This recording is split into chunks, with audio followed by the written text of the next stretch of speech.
Good morning everyone.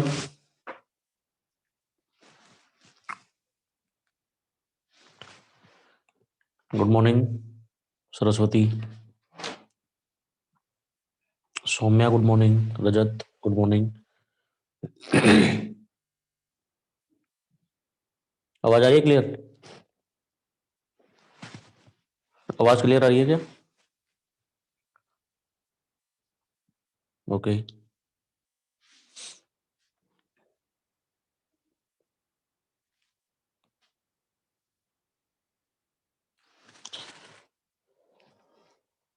पढ़ के आए हो कुछ एयर पोल्यूशन में?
और आएंगे क्या या चालू करें? थोड़ी देर का बचा है सिर्फ। एक्चुअली मुझे दो डेफिनेशन बतानी है, बाकी तुम खुद से पढ़ लोगे पूरा। कौन डिफाइन करेगा एयर पोल्यूशन है क्या?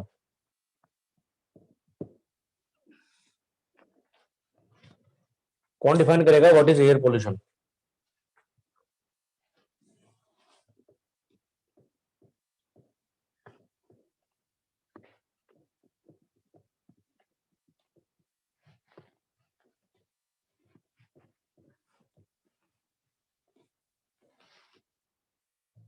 एयर पोल्यूशन है क्या बताओ?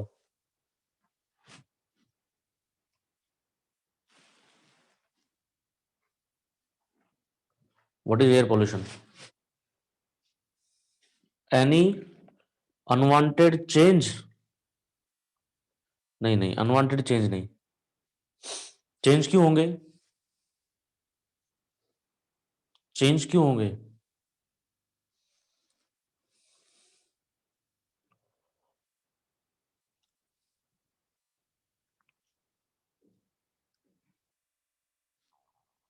How do the changes come into action? Due to gases, only gases. Anyone else? Anyone else? Polluted gases. और कोई? ठीक है, और बताओ।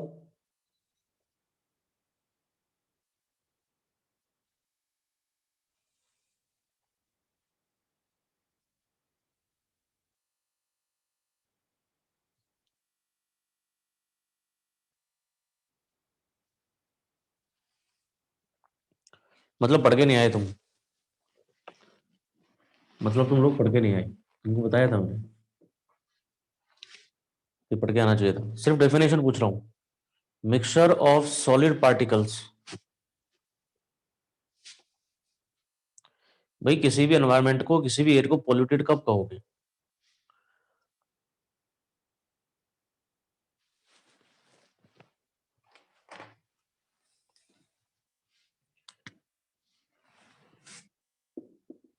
एयर पॉल्यूशन, देखिए,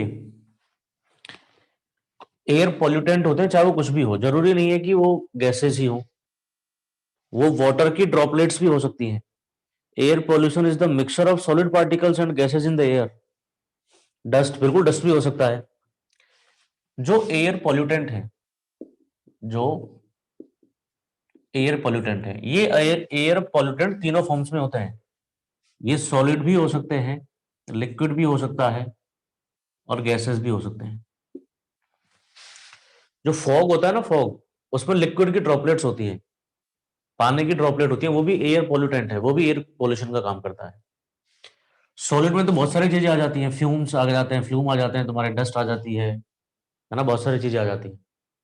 तुमको पता होगा कि एनसीआर में कई बार क्या होता है कि एनजीटी या फिर कोर्ट ये टाइम टाइम पे गाइडलाइन जारी करती रहती है कि अब इतने दिन के लिए कंस्ट्रक्शन का काम बंद रहेगा।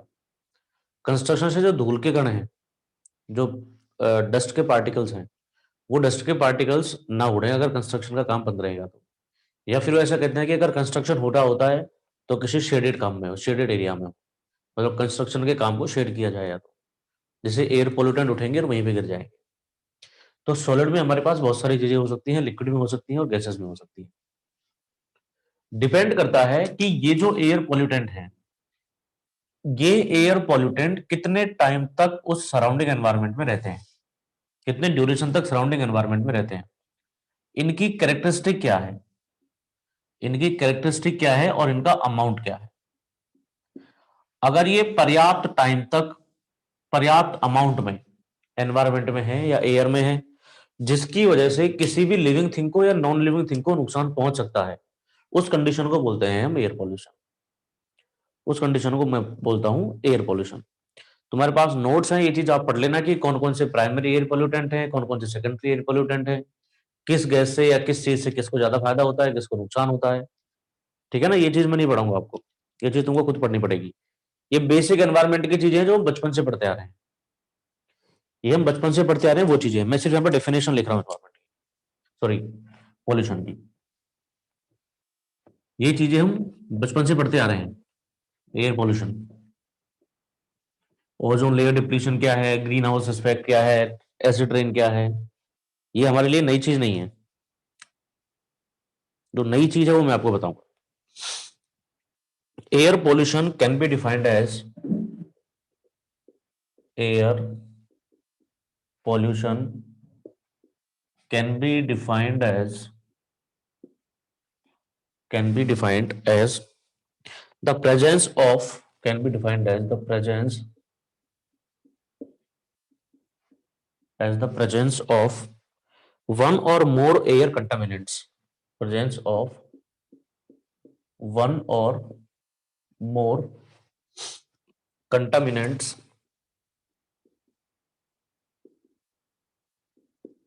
one or more contaminants, that means ये हो सकता है डस्ट के पार्टिकल हो, ये हो सकता है फ्यूम्स हो, गैसेस हो,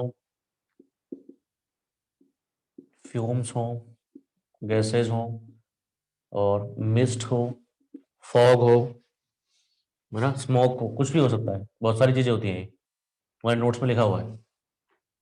in the outdoor atmosphere, in the outdoor atmosphere,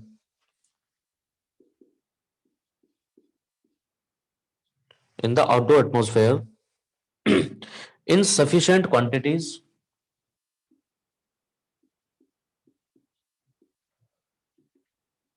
in sufficient quantities of such characteristic of such characteristic such characteristics and of such duration, and of such duration that it becomes injurious to that it becomes injurious to human, plants or animal life,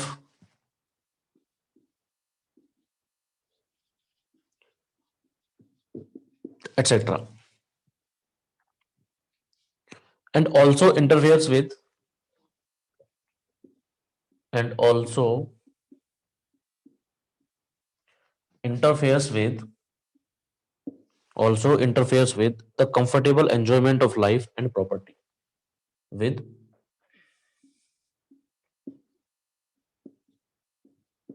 comfortable enjoyment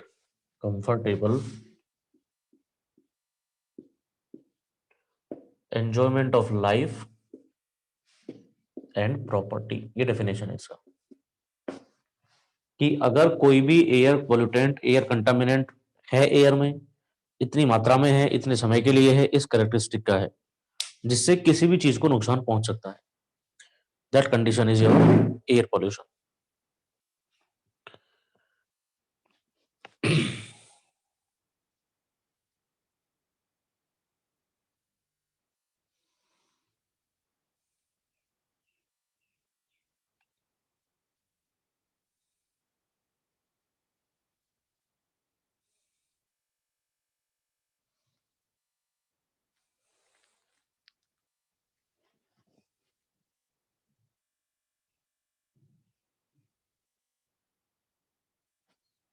हाँ, यहीं से start हुआ है अनुराग, लिख लिया।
हो गया।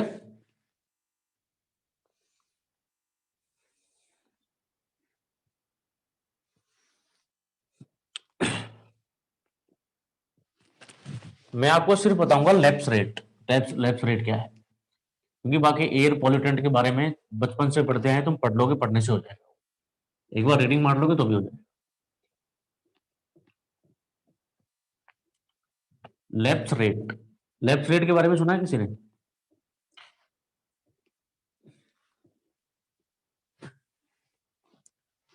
Lapse rate,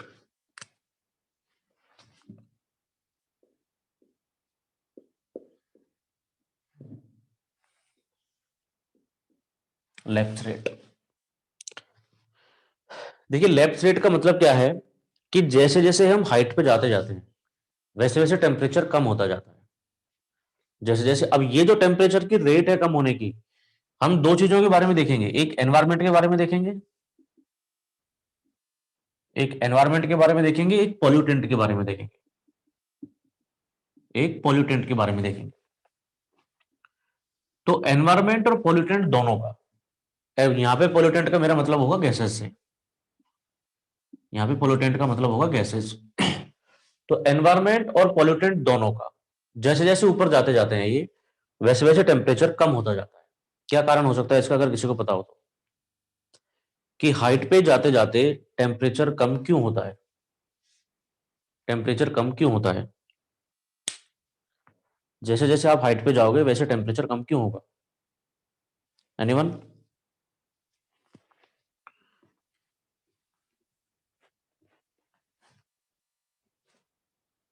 anyone? भाई अगर ये अर्थ सरफेस है, यहां से जैसे जैसे हम अल्टीट्यूड पे बढ़ते हैं, जैसे जैसे आप हाइट पे बढ़ते जाते हो, वैसे वैसे टेम्परेचर जो है, वो टेम्परेचर नीचे आता जाता है, टेम्परेचर कम होता जाता है। इसका रीजन, भाई जैसे अगर तुम ऊपर बढ़ोगे तो सूरज के तो नजदीक जाओगे ना, तो टेम्परेचर तो बढ़ना चाहिए, टेम्परेचर इंक्रीज होना चाहिए।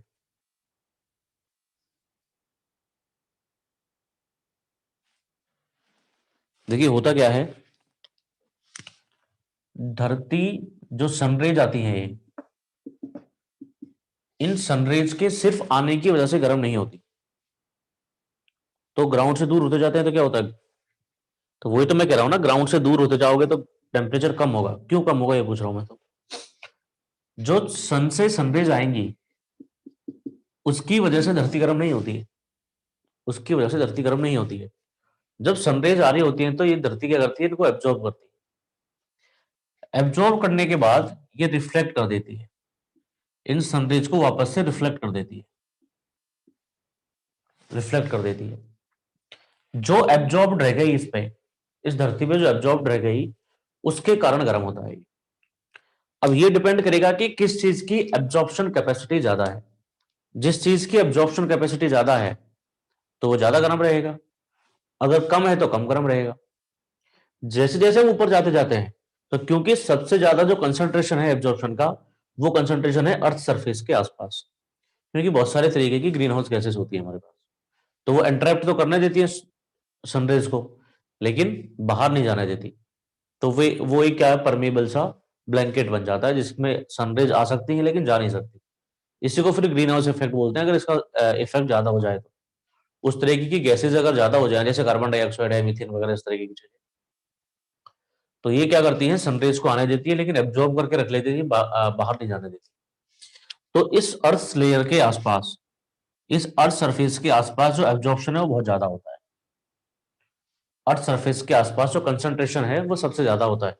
इस वजह से ये कंपेरेटिवली ज्यादा गर्म होता है। अब जैसे जैसे ऊपर जाते जाओगे तो ये सन क्या, अर्थ क्या करती है, रिफ्लेक्ट कर देती है। कुछ अमाउंट में एब्जॉर्ब करके रखती है, बाकी के अमाउंट को रिफ्लेक्ट कर देती है। तो जो जैसे जैसे ऊपर जाते जाएंगे वैसे वैसे सनराइज नहीं है, अब एब्जॉर्प्शन ऑफ एनर्जी नहीं है, एब्जॉर्प्शन ऑफ टेम्परेचर नहीं है। इस वजह से ऊंचाई पे जाने के साथ साथ टेम्परेचर इंक्रीज करता जाता है। ठीक है, ये कहानी है टेम्परेचर के डिक्रीज करने की टाइम लेंथ, हाइट के साथ। ठीक है, यहां तक की कहानी।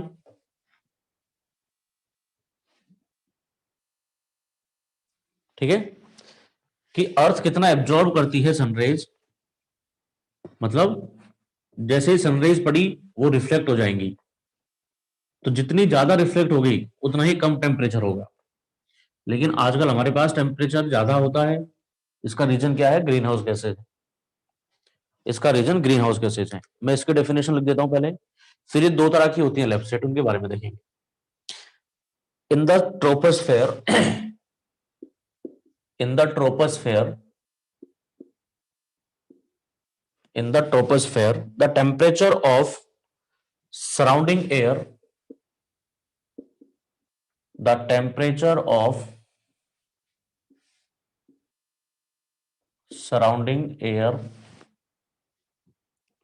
temperature of surrounding air normally decreases with increase in altitude.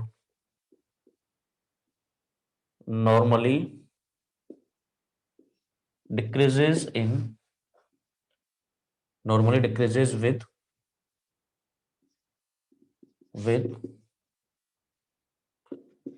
increase in altitude. Altitude मतलब हाइट, ये बात है। Got it?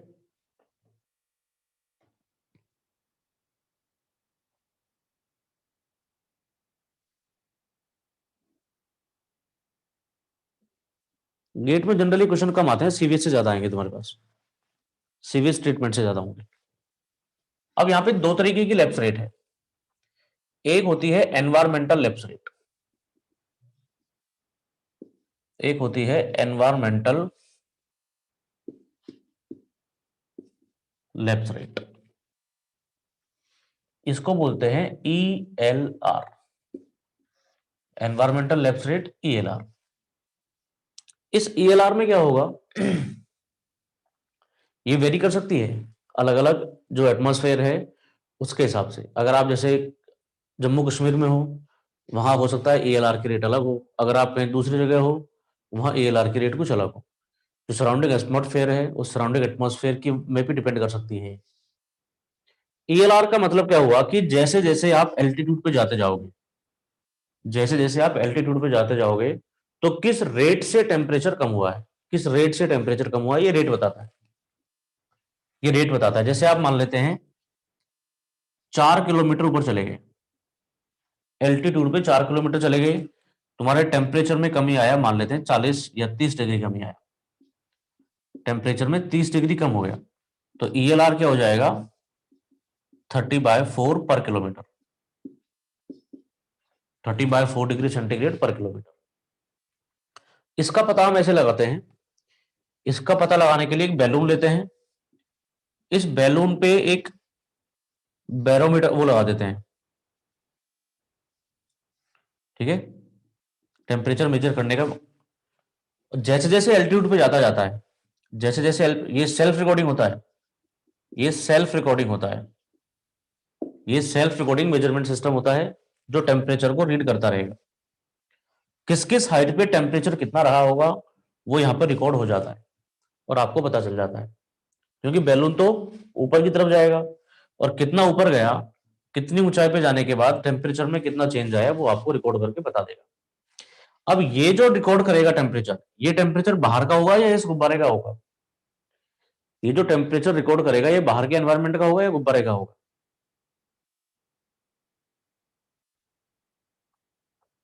एनवायरनमेंट का होगा।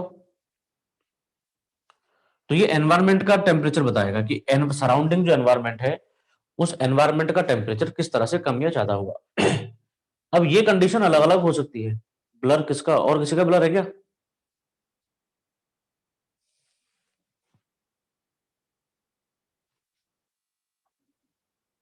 नहीं है। तो ये एनवायरनमेंट की रेट बता रहा है कि एनवायरमेंटल टेम्परेचर किस रेट से कम हो रहा है। अब ये एनवायरमेंटल कंडीशन अलग अलग हो सकती है, हो सकता है यहां कुछ एनवायरमेंट की कंडीशन अलग हो, तुम लद्दाख में जा रहे हो वहां पे एनवायरमेंटल कंडीशन कुछ अलग हो सकता, और तुम एक मान लेते हैं जैसलमेर में हो, तो हो सकता है जैसलमेर में ज्यादा तेजी से जो rate of change of temperature है वो ज्यादा हो सकता है लद्दाख में उस रेट से ना हो रहा हो। तो सराउंडिंग एटमॉस्फेरिक कंडीशन किस तरीके की है उस पर भी ये चीजें डिपेंड करती हैं।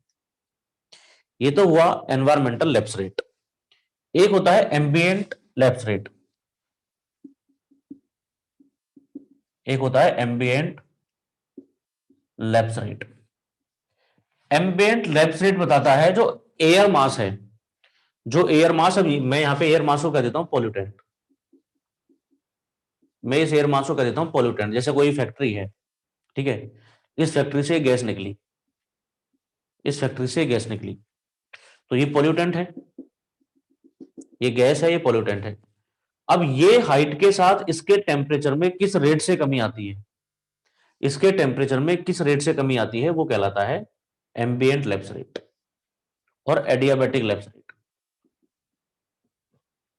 एम्बिएंट लैप्स रेट और एडियाबैटिक लैप्स रेट, इन दोनों चीजों को हमको साथ साथ समझना है कि अगर किसका रेट ज्यादा हुआ तो क्या होगा, किसका रेट ज्यादा हुआ तो क्या होगा, ठीक है, दोनों में कोई दिक्कत। ईएलआर तो ये बताएगा कि हाइट पे जैसे जैसे आप जाते जाओगे वैसे वैसे सराउंडिंग एटमॉस्फेयर की rate of change of temperature क्या है, मतलब आएगी तो कमी उसमें, किस रेट से टेम्परेचर कम हो रहा है। और एएलआर ये बताएगा कि हाइट बढ़ने के साथ साथ पॉल्यूटेंट के जो टेम्परेचर है उसमें किस रेट से कमी आ रही है। ये दो चीजें क्लियर हुई, ये दो चीजें क्लियर हुई।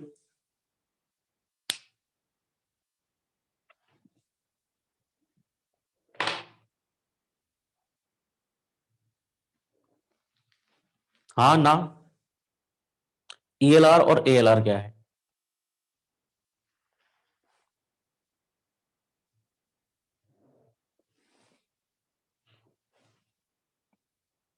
व्हाट इट, ईएलआर क्या बताएगा, एनवायरमेंट की कंडीशन, और एएलआर बताएगा पॉल्यूटेंट की कंडीशन, दोनों के ही ऊपर जाने पे टेम्परेचर कम होगा, ठीक है।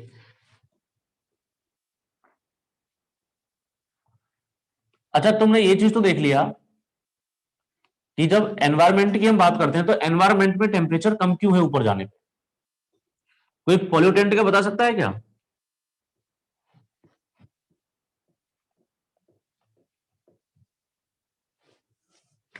पॉल्यूटेंट में दो चीजें काम करती हैं इस वजह से इसका टेम्परेचर कम होता है, पॉल्यूटेंट में दो चीजें काम करती हैं, क्या क्या, जब पॉल्यूटेंट गर्म है, जब पॉल्यूटेंट गर्म है तो गर्म है तो हल्का है, उसकी डेंसिटी कम है, है ना, तो वो ऊपर उठेगा। ऊपर उठेगा तो एटमॉस्फेरिक प्रेशर उसके ऊपर कम होता है। ऊपर उठेगा तो एटमॉस्फेरिक प्रेशर कम होता है। एटमॉस्फेरिक प्रेशर कम है तो वो अपनी एनर्जी लगा देता है एक्सपांड करने में खुद को। अगर उस पर एटमॉस्फेरिक प्रेशर कम है तो वो अपनी एनर्जी को एक्सपांड करने में लगा देता है। तो अपनी एनर्जी लूज करता जाएगा, एक्सपांड करता जाएगा, और एनर्जी लूज करेगा तो उसका टेम्परेचर कम हो जाएगा। दूसरा, ऊपर जाने पे सराउंडिंग एटमॉस्फेयर का टेम्परेचर तो कम है ही, उसमें दोनों इफेक्ट काम करते हैं। कोई भी चीज अगर गर्म है तो वो ऊपर उठेगी, कोई भी चीज ठंडी है तो वो नीचे आएगी। ये तो कॉन्सेप्ट आपको पता होगा, ये चीज भी हम बचपन से सुनते आए हैं कि अगर किसी चीज की डेंसिटी कम है तो वो ऊपर चली जाएगी, अगर गर्म है हल्की है तो। और अगर डेंस है, भारी है, ठंडी है, चाहे वो गैस हो चाहे कुछ भी चीज हो, तो वो नीचे आ जाएगी। ये चीजें तो समझ में आती होंगी, है ना। तो मैं इसकी डेफिनेशन लिख देता हूं, lapse rate, environmental lapse rate और एडियाबैटिक लैप्स रेट। पहला, एनवायरमेंटल लैप्स रेट, इसी को एम्बिएंट बोलते हैं, इसी को एम्बिएंट बोलते हैं, ambient lapse rate.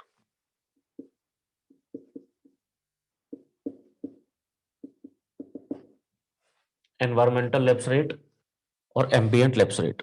The ELR can be determined, ELR can be determined, can be can be determined by sending up a balloon, by sending up a balloon equipped with a thermometer,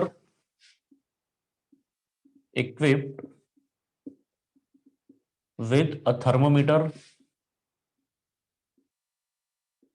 equipped with a thermometer and a self-recording mechanism, with a self-recording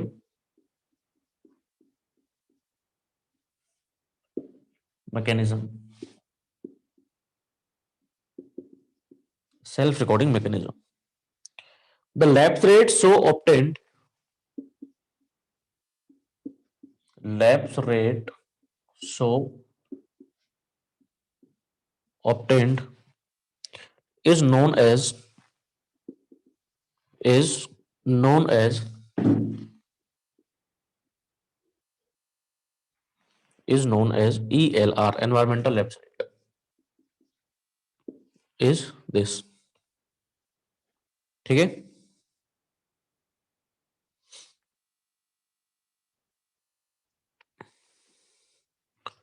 दूसरा, adiabatic lapse rate, adiabatic lapse rate. When a parcel of air, when a parcel of air, मतलब कोई भी gas हो सकती है, pollutant हो सकता है। When a parcel of air which is hotter and lighter, which is hotter and lighter than surrounding air, lighter than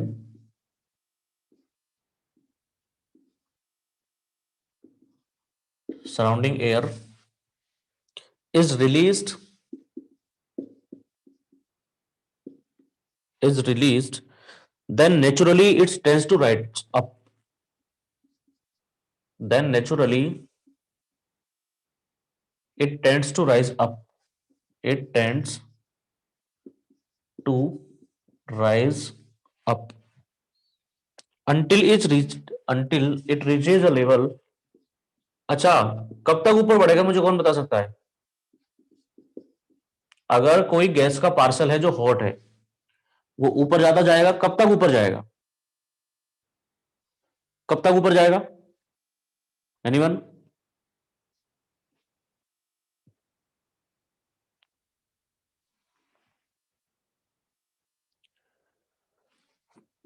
जब तक उसकी डेंसिटी के बराबर का एयर नहीं मिल जाता। वहां जिस हाइट पे जाएगा, अगर उसका डेंसिटी और सराउंडिंग एयर का डेंसिटी बराबर है, तो उससे ऊपर नहीं जा सकता फिर वो। अगर उसका डेंसिटी हल्का है तो ही ऊपर उठेगा। until it reaches a level at which reaches a level at which its own temperature and density at which its own temperature and density becomes equal to becomes equal to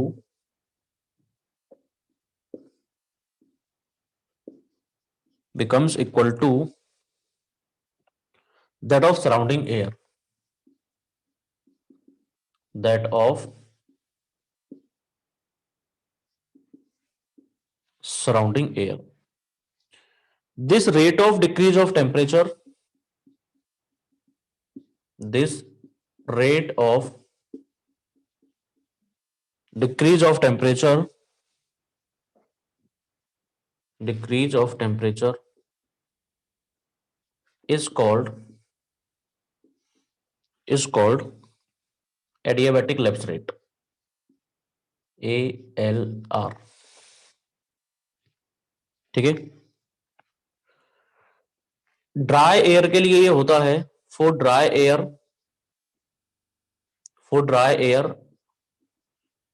ALR is 9.8 degree centigrade पर kilometre. और for saturated air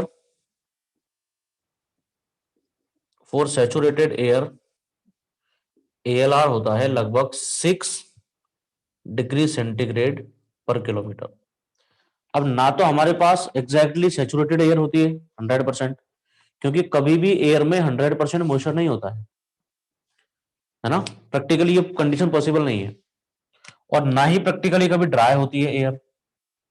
तो हमेशा जो एएलआर की rate है वो इन दोनों के बीच में कहीं होगी। एएलआर की rate depending upon the condition in दोनों के बीच में होगी।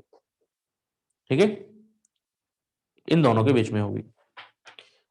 हो सकता है तुमसे छोटा मोटा न्यूमेरिकल इस तरह से पूछ ले कि ये जो सेचुरेशन कंडीशन है ये 100% सेचुरेशन पे है, ड्राई कंडीशन 0% सेचुरेशन पे। तुमसे कोई दे देगी 30% सेचुरेट एयर अगर है तो यहां से इंटरपोलेट करके और वैल्यू कैलकुलेट की जा सकती है।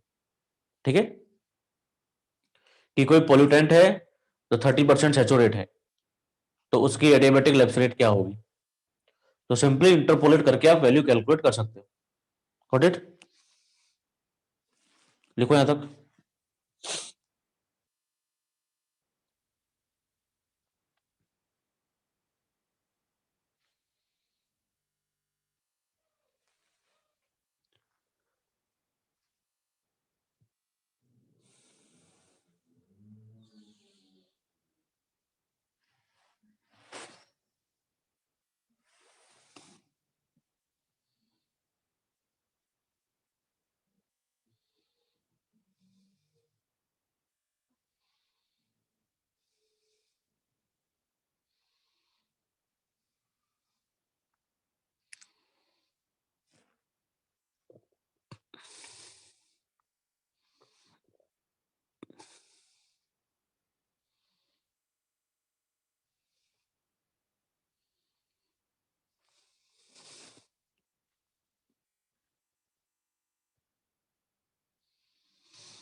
Done everyone?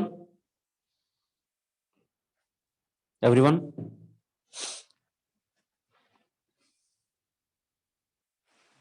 ठीक है।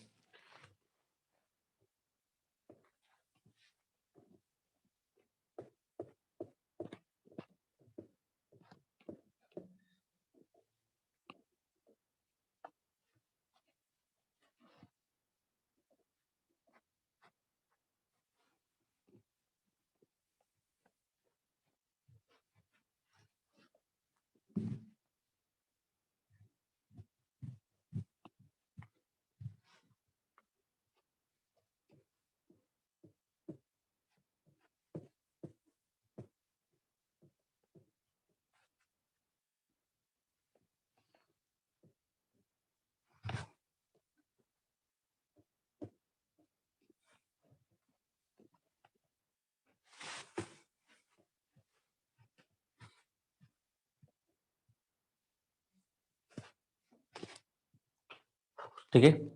अब देखिए, अब हमारे पास अलग अलग तरीके के एनवायरमेंटल कंडीशंस हो सकती है। हो सकता है किसी जगह पे एम्बिएंट लैप्स रेट ज्यादा हो सकता है किसी जगह पे एडियाबेटिक लैप्स रेट ज्यादा हो सकता है किसी जगह पे दोनों बराबर हो, है ना। इस तरीके की कंडीशन हो सकती है। उनके हिसाब से हमारे पास अलग अलग तरीके के एनवायरमेंट होते हैं। बेसिक जो दो चीज हमारे काम आएंगे भी आगे, उनको मैं पहले डिफाइन कर देता हूं। एक होता है अनस्टेबल एनवायरमेंट, अनस्टेबल एनवायरमेंट, और एक होता है स्टेबल एनवायरमेंट, एक होता है स्टेबल एनवायरमेंट। आगे वर्ड काम आएंगे तुम्हारे। अनस्टेबल एनवायरमेंट का मतलब ये है, जैसे ये अर्थ सरफेस है, हम सिर्फ ट्रोपोस्फीयर तक की ही बात करते हैं, हम ट्रोपोस्फीयर तक की ही बात करते हैं बस।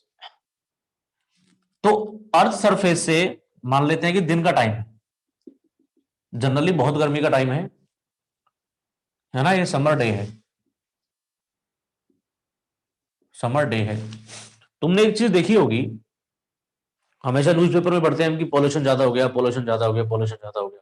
अब वो चीज होने वाली है, जैसे जैसे सर्दियां बढ़ती हैं वैसे वैसे ये प्रॉब्लम ज्यादा हो जाती है ना। हमेशा हर साल देखते हो न्यूज़पेपर में कि अब ये कितना हो गया, पर्टिकुलेट मैटर ये है, अब एयर क्वालिटी इंडेक्स ये है, इस तरह से अब पॉल्यूशन ज्यादा है। अब दिल्ली एनसीआर के आसपास देखोगे तुम, तो ये क्यों होता है। जैसे समर डे है, तो समर डे में यहां से जो चीज एमिट होंगी, धरती से जो चीज जाएंगी, उनका टेम्परेचर जनरली क्या होगा, उनका टेम्परेचर जनरली ज्यादा होगा, उनका टेम्परेचर जनरली ज्यादा होगा। जैसे जैसे हम ऊपर जाते जाते हैं वैसे वैसे क्या होता है, टेम्परेचर कम होता है। तो जो ऊपर की एयर है, वो ऊपर की एयर तो ठंडी है, मतलब उसकी डेंसिटी कंपैरेटिवली ज्यादा है इससे, तो वो एयर क्या करेगी, इसको रिप्लेस कर देगी। इसका टेम्परेचर ज्यादा है तो ये ऊपर जाता जाएगा, इसका टेम्परेचर कम है या डेंसिटी ज्यादा है तो ये नीचे आता है। इस तरीके की मिक्सिंग एनवायरमेंट में हो सकती है, इस तरीके की मिक्सिंग एनवायरमेंट में होती रहती है। जब मिक्सिंग होती रहती है एनवायरमेंट में, तो हम इस कंडीशन को बोलते हैं अनस्टेबल एनवायरमेंट, इसको बोलते हैं अनस्टेबल एनवायरमेंट। ब्लर हो रहा है, नेटवर्क प्रॉब्लम होगी शायद तुम्हारे, मेरे ख्याल से। बाकी ब्लर नहीं हो रहा, नहीं हो रहा ना। तो जब मिक्सिंग हो रही होती है, मिक्सिंग कब होगी, जब नीचे टेम्परेचर कम हो, ऊपर टेम्परेचर ज्यादा हो। सॉरी, नीचे टेम्परेचर ज्यादा हो, ऊपर टेम्परेचर कम हो। नीचे अगर हॉट मास है तो वो हॉट मास ऊपर उठेगा, ऊपर का जो कोल्डर मास है वो धीरे धीरे नीचे आता जाएगा, और ये मिक्सिंग होती रहेगी। इस कंडीशन को बोलते हैं अनस्टेबल एनवायरमेंट। स्टेबल एनवायरमेंट में क्या होता है, स्टेबल एनवायरमेंट में होता है कि यहां का जो टेम्परेचर है, यहां का टेम्परेचर मान लेते हैं कंपैरेटिवली ज्यादा है, वो कोई अलग कंडीशन होगी। यहां का टेम्परेचर सपोज ज्यादा है ऊपर का, नीचे का टेम्परेचर कम है, तो यहां की जो गैस है, अगर मैं ऐसा मान लूं, चलो मैं ऐसा मान लेता हूं दोनों कंडीशन को अलग करते हुए, कि ये जो एयर पोल्यूटेंट है हमारा, इस एयर पोल्यूटेंट का टेम्परेचर तो कम है, और जो सराउंडिंग एयर है उस सराउंडिंग एयर का टेम्परेचर ज्यादा है। इस वाले कंडीशन में क्या ये एयर पोल्यूटेंट ऊपर जा पाएगा क्या, या ऊपर की एयर नीचे आ पाएगी।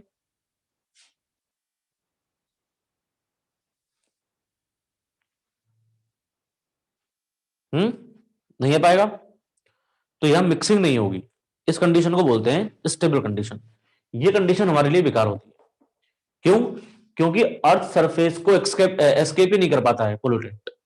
अगर पोल्यूटेंट का टेम्परेचर कम है सराउंडिंग एयर से, तो ये एक्सकेप ही नहीं कर पाएगा, एस्केप आउट कर ही नहीं पाएगा अर्थ की सरफेस की रेंज को, और ये पोल्यूटेंट वहीं रह जाएगा जहां पे है, उस जहां से वो एमिट हो रहा है वहां पे उसका कंसंट्रेशन बहुत ज्यादा बढ़ जाएगा।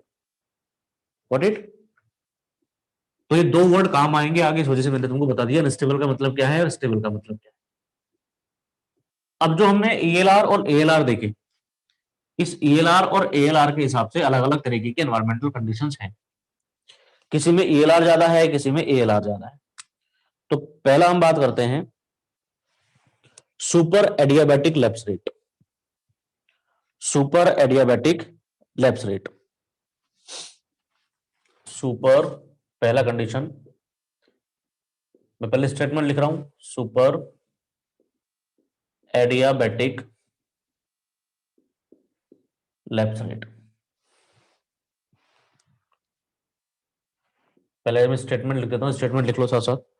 When the ambient lapse rate exceeds,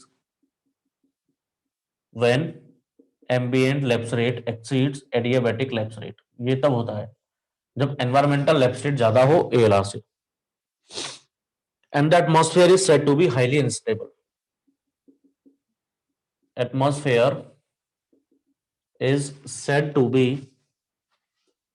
atmosphere is said to be highly unstable, to be highly unstable। अब तुमको मतलब समझ में आ जाना चाहिए अनस्टेबल का मतलब क्या है। in this case in this case parcel of air will always remain warmer। in this case parcel of air मतलब pollutant, parcel of air will always remain warmer, parcel of air will always remain warmer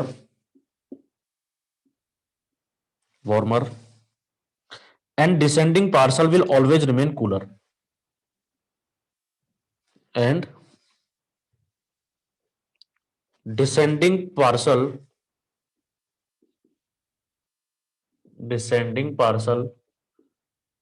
will always cooler than surrounding air, always cooler than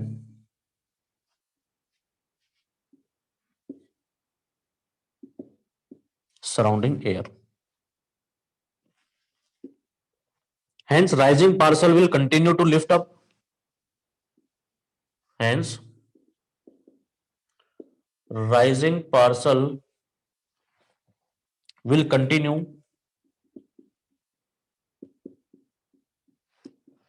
to lift up, while descending parcel will continue to come down, while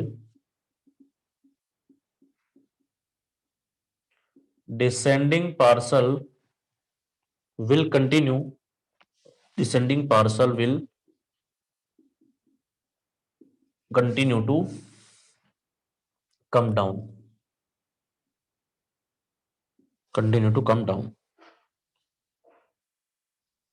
Dispersion of pollutants will be rapid,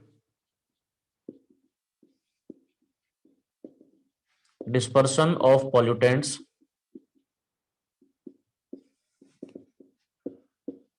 will be rapid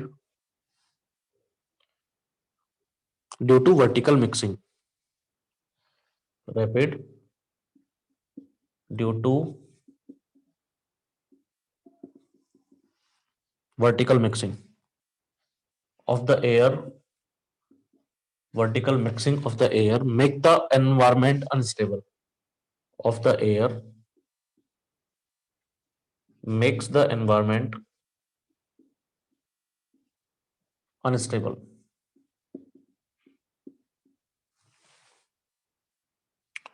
इसको लिखो पहले, right it down first.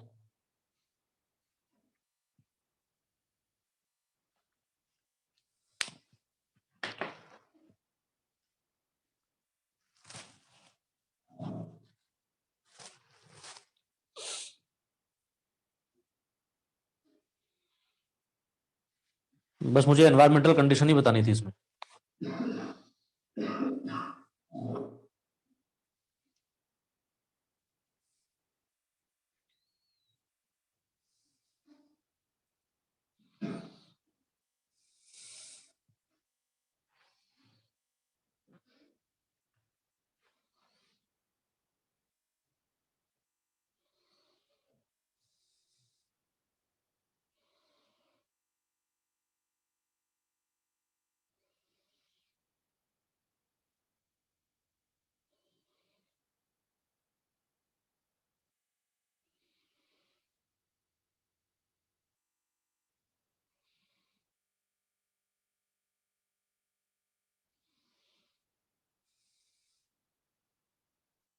Done everyone. अब मैं इसको मिटा रहा हूं। इसमें की चीज मैं ले रहा हूं सिर्फ क्या, कि ईएलआर इज मोर देन एएलआर। इस वाले केस में ईएलआर का वैल्यू एएलआर से ज्यादा है।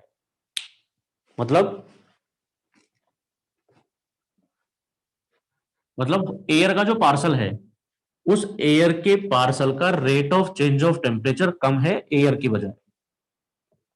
इसका मतलब समझने की कोशिश करते हैं।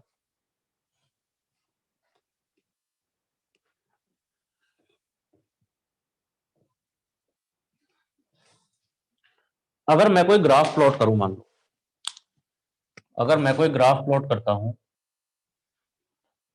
हाइट और टेम्परेचर के कॉरस्पॉन्डिंग, हाइट और टेम्परेचर के कॉरस्पॉन्डिंग, ठीक है। इधर टेम्परेचर बढ़ता जा रहा है, सॉरी हाइट बढ़ती जा रही है, इधर टेम्परेचर बढ़ता जा रहा है। यहां मान लेते हैं टेम्परेचर -30 डिग्री सेंटीग्रेड, -20, -10, 0, 10, 20, 30, 40, 50, कुछ भी टेम्परेचर हो सकता है। यहाँ height 1 kilometre, 2 kilometre, 3 kilometre, 4 kilometre, 5, 6, 7, 8 कुछ हो सकता है। Got it? मैं क्या करता हूं, दोनों का इनिशियल टेम्परेचर सेम रखता हूं, दोनों का इनिशियल टेम्परेचर सेम रखते हैं। जैसे दोनों का 40 है, एनवायरमेंट का भी और इसका भी, ये सीधी लाइन होती है, ये स्ट्रेट लाइन है। और इस जगह पे जाने के बाद 4 किलोमीटर पे जाने के बाद टेम्परेचर हो जाता है इसका, इतना तो होगा ही नहीं ना, चलो ठीक है, जो भी कंडीशन है, जो भी कंडीशन है,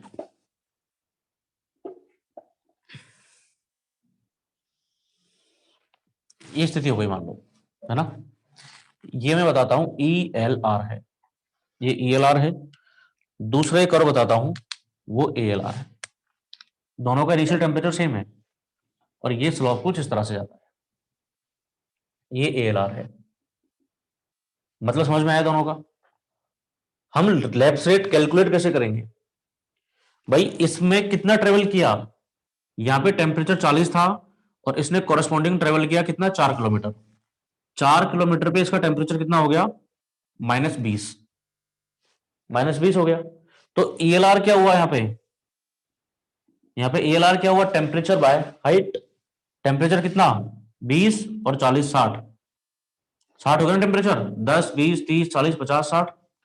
तो 60 डिग्री का चेंज आया, 60 डिग्री टेम्परेचर कम हुआ कितने हाइट में, 4 किलोमीटर में। तो ईएलआर का वैल्यू आ गया 15, 15 डिग्री सेंटीग्रेड पर किलोमीटर, 15 डिग्री सेंटीग्रेड पर किलोमीटर आ गया।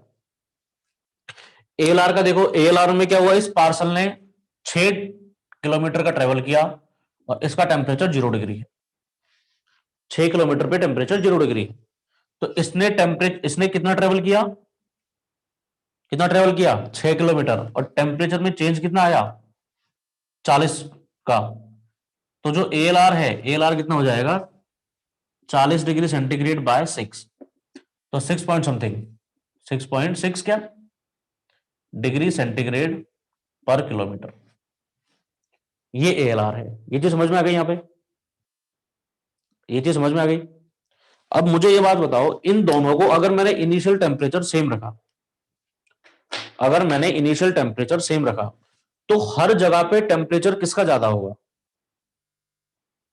हर जगह पे टेम्परेचर किसका ज्यादा होगा, एयर का, सराउंडिंग एयर का ज्यादा होगा या पोल्यूटेंट का ज्यादा होगा। एएलआर डिनोट्स टू पोल्यूटेंट, ये पोल्यूटेंट को डिनोट कर रहा है। तो हर जगह पे तुम किसी भी हाइट पे देख लोगे अगर, तो वहां पे टेम्परेचर ज्यादा किसका होगा, सराउंडिंग एयर का या इसका, पोल्यूटेंट का। हम्म, एयर का। अरे यार क्या करते हो, हमने कोई भी एक हाइट ले ली, जैसे 2 किलोमीटर ले लिया, जैसे 2 किलोमीटर हाइट ले लिया आपने, तो इस 2 किलोमीटर पे टेम्परेचर ज्यादा किसका है, देखो, इस 2 किलोमीटर हाइट पे टेम्परेचर ज्यादा किसका है, पोल्यूटेंट का है या एएलआर ज्यादा है, मतलब पोल्यूटेंट का टेम्परेचर ज्यादा है और सराउंडिंग एयर का टेम्परेचर कम है। तो पोल्यूटेंट क्या करेगा, ऊपर उठता रहेगा, जिसका टेम्परेचर ज्यादा है वो ऊपर उठता रहेगा। Got it. अगर मैं मान लेते हैं 3 किलोमीटर पे जाऊं, तो 3 किलोमीटर पे भी एएलआर ज्यादा है, सॉरी रेट एएलआर कम है उल्टा, लेकिन टेम्परेचर ज्यादा किसका है, टेम्परेचर की बात बताऊं, एएलआर का मतलब इसमें रेट किसकी ज्यादा है, रेट तो ईएलआर की ज्यादा है, 15 डिग्री सेंटीग्रेड पर किलोमीटर से कम हो रहा है ये 6 डिग्री सेंटीग्रेड पर किलोमीटर से कम हो रहा है। लेकिन जब मैं किसी जगह पे देखता हूं, किसी हाइट पे देखता हूं, तो ये तो पता लगा ही सकते हैं ना कि टेम्परेचर कितना है। 2 किलोमीटर पे इसका टेम्परेचर तो 10 डिग्री सेंटीग्रेड है, और पॉल्यूटेंट का टेम्परेचर 2 किलोमीटर पे 30 डिग्री है, तो 30 डिग्री वाला ऊपर उठेगा। इसी तरह से 3 किलोमीटर पे देखोगे तो इसका टेम्परेचर कुछ 5 डिग्री के आसपास होगा, -5, और पोल्यूटेंट का टेम्परेचर कुछ 25 डिग्री के आसपास है, तो ये भी ऊपर उठता जाएगा। कुल मिला के कहने का मतलब क्या है कि जो चीज अगर ऊपर उठती है तो वो चीज हमेशा ऊपर ही उठती रहेगी, जो चीज नीचे आती है वो चीज हमेशा नीचे ही आती है। Got it? हाँ ना?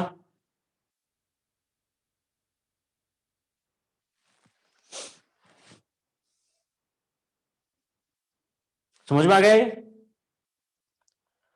बना लो ग्राफ।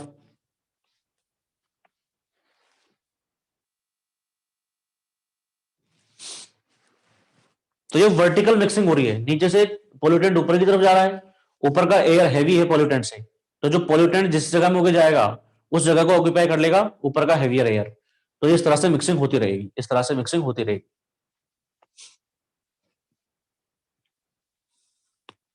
इस वजह से इसको अनस्टेबल एनवायरमेंट बोलते हैं।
डन?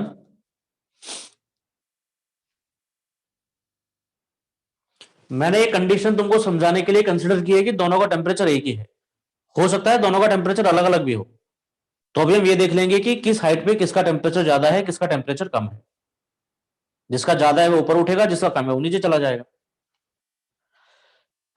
What it? हो गया यहां तक?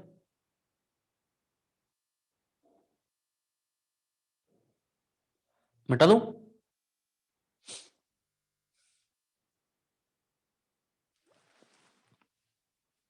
दूसरी कंडीशन क्या हो सकती है? दूसरी कंडीशन इसका उल्टा हो सकता है।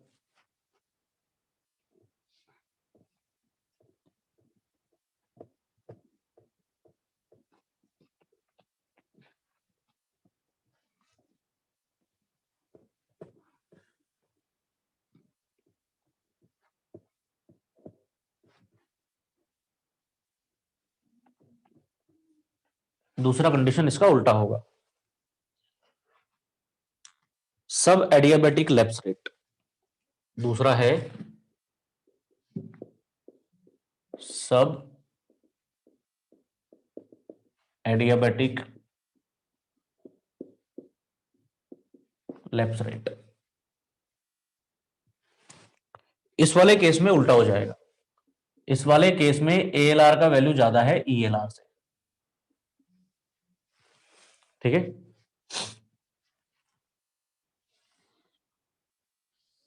तो अपने आप ग्राफ से समझ जाना।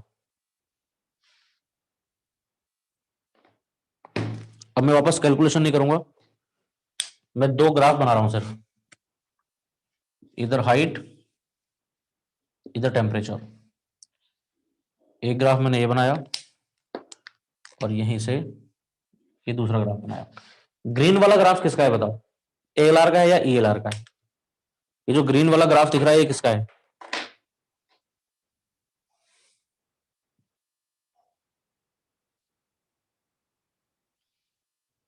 ALR का है, ठीक है, क्योंकि इसका रेट ऑफ चेंज ज्यादा है। तो ग्रीन वाला दिखाएगा ALR और ये दिखाएगा ELR।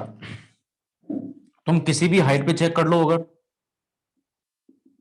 तो टेम्परेचर किसका ज्यादा है? ALR का मतलब पोल्यूटेंट का टेम्परेचर कम है सराउंडिंग एटमॉस्फेयर से, अगर दोनों का इनिशियल टेम्परेचर सेम है तो क्या ये पोल्यूटेंट ऊपर जा पाएगा क्या? और ये एयर नीचे आ पाएगी क्या? नहीं आ पाएगी। और यहां पे कोई मिक्सिंग नहीं होगी, यहां पे कोई मिक्सिंग नहीं होगी, और ये स्टेबल एनवायरमेंट बनाएगा, ये स्टेबल एनवायरमेंट बनाएगा। It forms stable environment, stable environment. तीसरी एनवायरमेंटल कंडीशन हो सकती है न्यूट्रल। न्यूट्रल में तो कुछ भी नहीं होगा, ELR और ALR दोनों बराबर हो जाएंगे, ELR और ALR दोनों बराबर हो जाएंगे, और एटमॉस्फेयर भी न्यूट्रली कहा जाएगा, ना स्टेबल ना non stable.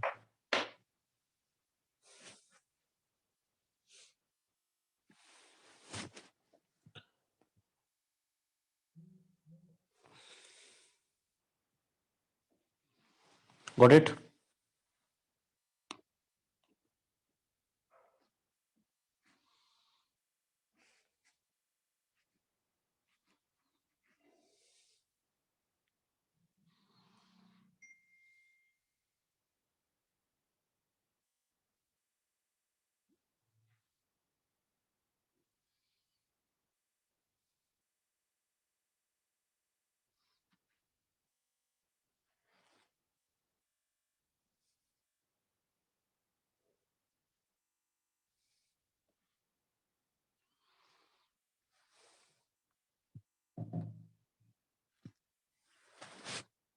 Done?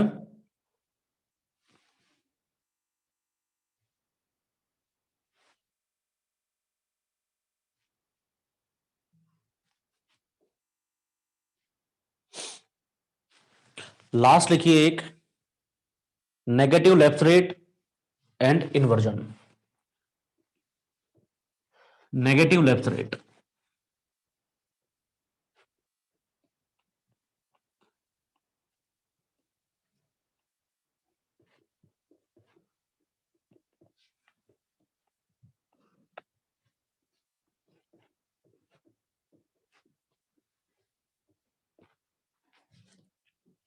Negative left rate.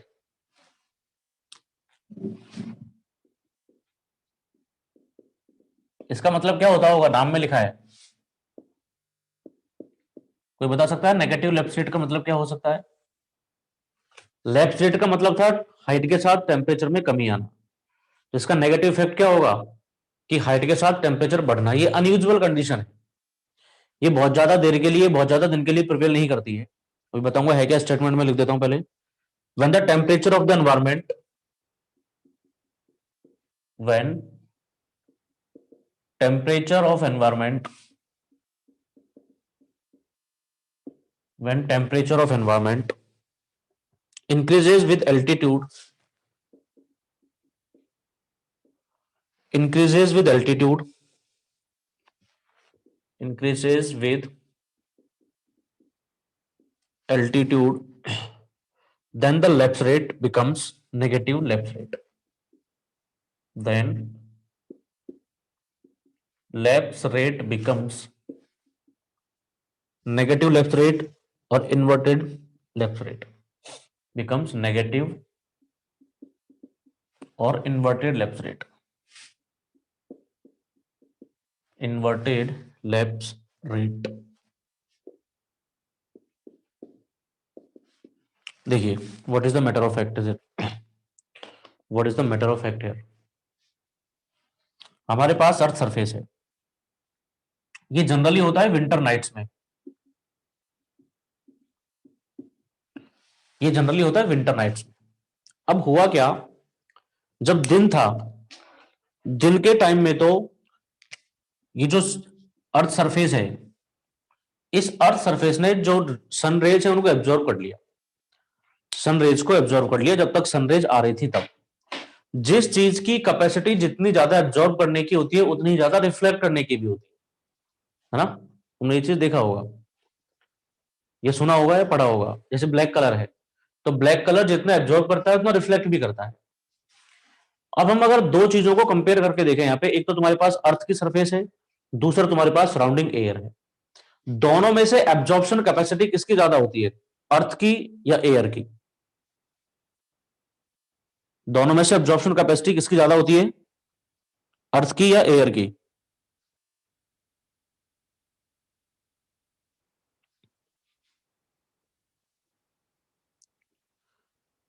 हाँ, अर्थ की एब्जॉर्प्शन कैपेसिटी ज्यादा है, तो रिफ्लेक्शन कैपेसिटी भी अर्थ की ज्यादा होगी। मतलब जिस रेट से वो एब्जॉर्ब कर रही है उसी रेट से लूज भी तो कर रही है, उसी रेट से लूज भी कर रही है वो। और जो सराउंडिंग एयर है, वो सराउंडिंग एयर एब्जॉर्प्शन भी धीरे करती है, लूज भी धीरे करती है। जैसे कि तुमने देखा होगा कि मिट्टी बहुत ज्यादा जल्दी गर्म भी हो जाती है, बहुत ज्यादा जल्दी ठंडी भी हो जाती है, बहुत ज्यादा ठंडी भी हो जाती है, बहुत ज्यादा जल्दी गर्म भी हो जाती है।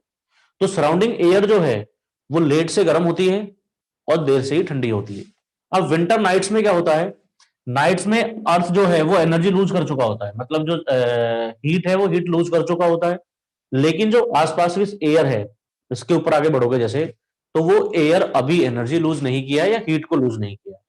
तो यहां का टेम्परेचर जनरली कम होगा और ऊपर का टेम्परेचर जनरली ज्यादा होगा। लेकिन नाइट्स में ही ऐसा होता है, जैसे दिन होगा तब क्या होगा, दिन होगा तो ये वापस एब्जॉर्ब कर लेगा इससे ज्यादा, और वापस नॉर्मल कंडीशन आ जाएगी, वापस नॉर्मल कंडीशन आ जाएगी।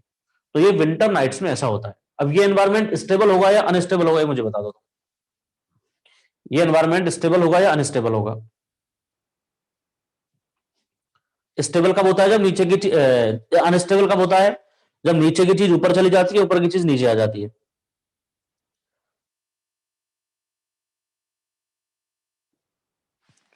तो ये तो लाइटर होगा विंटर नाइट्स में, और ये वाला पोर्शन हैवियर होगा। तो ये स्टेबल होगा या अनस्टेबल होगा एनवायरमेंट? ये होगा highly stable. Environment is highly stable, क्योंकि ये नीचे वाला पोर्शन तो हैवी है, ये तो ऊपर जा ही नहीं पाएगा। ऊपर वाला पोर्शन लाइट है, वो नीचे आ ही नहीं पाएगा। तो ये कंडीशन होती है stable condition, extremely stable condition होती है। Got it? तो मुझे सिर्फ यही बताना था, तीनों चारों तरीके की कंडीशन, एनवायरमेंटल कंडीशन क्या है। अब तुम्हारे नोट्स में देखना प्लूम बिहेवियर दिया होगा, इस तरीके का प्लूम बिहेवियर दिया होगा तुमको। उन प्लूम की आपको शेप याद रखनी है कि अगर चिमनी से कोई गैस निकलेगी तो किस तरीके के एनवायरमेंट में क्या शेप बनाएगा, वो आपको दिया है। तो वो आपको शेप याद रखनी है, ठीक है? तो मेरी तरफ से तुम्हारा एनवायरमेंट खत्म होता है जितना गेट में पूछा जाता है। और कोई गिला शिकवा किसी को कहना सुनना हो कुछ?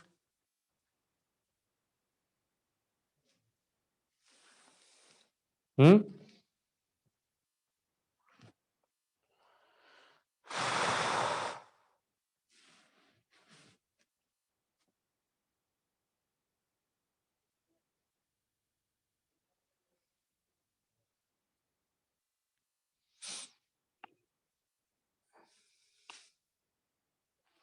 किसी को कोई दिक्कत, कोई परेशानी?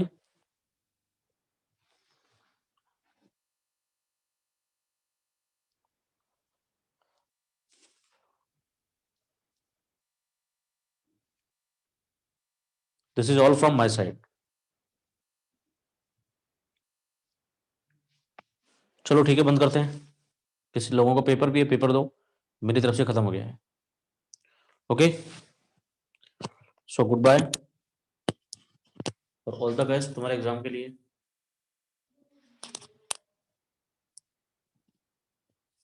Got it? चलते हैं।